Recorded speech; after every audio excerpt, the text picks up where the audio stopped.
अभी क्या प्रयास और राजेश्वर जी होने चाहिए और इस स्तर पर अभी और क्या क्या किया जाना चाहिए? दूसरी बात, ये क्या वास्तव में अगर यहाँ केवल ब्रिटिश एयरलाइंस की बात नहीं हो रही है, यहाँ भारतीय जो एयरलाइन है, जैसे कि हमने बात की थी, एयर इंडिया है, इंडिगो है, स्पाइस है, ये भी ऐसी फ्लाइट्स हैं, कोई भी एक फ्लाइट अगर लगती है तो शायद एक बहुत बड़ा एक जो बंधन है वो खत्म हो जाएगा। तो और आगे आप क्या सोच रहे हैं कि इस पे आगे हम और क्या क्या करेंगे और क्या क्या अभी और करना चाहिए? इसमें संजीव जी ये नहीं कि एयर इंडिया ही लाए, कि इंडिगो ही आए, कि हाँ, ब्रिटिश एयरवेज ही आए, कि एमिरेट्स है। कोई भी उससे आ सकता एयरलाइन कौन से आए उससे नहीं, मतलब ये है कि भाई अहमदाबाद से डायरेक्ट फ्लाइट आनी है, आने चाहिए।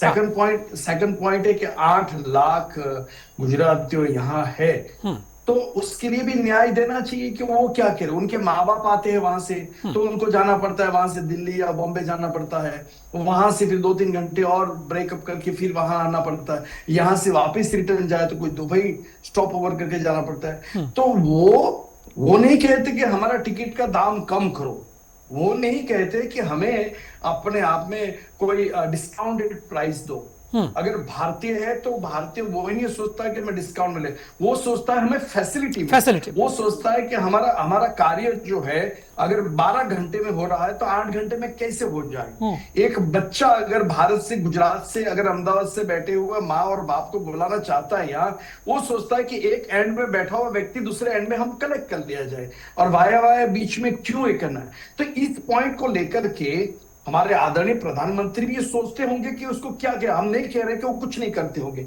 डेफिनेटली करते होंगे। और यहाँ इस चीज को लेकर के हमारे member of parliament Gareth Thomas ने पिटीशन साइन कराने की पूरी कोशिश स्टार्ट कर दी है। क्यों? वो तो उसका मतलब नहीं कि वो अहमदाबाद जाना चाहता है, मगर उसका मतलब ये है कि भाई हैरो में या तो उसके आसपास के लोग, जैसे हमारे मेयर साहब है योगेश तेली जी, वो भी सोचते हैं कि मैं मेरी पत्नी को लेकर अहमदाबाद डायरेक्ट जाऊं तो वाया में क्यों जाऊं, मैं सीधा जाऊं ना, और वहां से कोई शॉपिंग करके आऊं। यहाँ वैशाली जी अहमदाबाद में पैदा हुई है, वो सोचते हैं कि मैं मेरे परिवार को डायरेक्ट क्यों ले जाऊं। वहां शैलेश भाई बैठे हैं बड़ौदा से, वो सोचते हैं कि मुझे अगर लंदन आना है तो वो तो है एमएलए, वो सोचते हैं कि मैं 2 दिन बिगाड़ू, इससे एक दिन में कार्य कैसे निपटा करके आ जाऊं। कहने का मेरा भाव यह है कि भारतीय फैसिलिटी चाहता है, भारतीय मेहनत करके पैसा कमा लेगा, मगर उसके साथ कम समय में दोनों काम कैसे कर सकते, कम समय में ज्यादा काम कैसे कर सकते, ये उद्देश्य हम सब चाहते हैं कि हीथ्रो एयरपोर्ट पे ये डायरेक्ट फ्लाइट होनी चाहिए। बिल्कुल बात यह है जी कि जी जी। बात यह है कि आपने आपने अभी कहा कि आपने कहीं पढ़ा होगा कि भाई वहां स्पेस की कमी है।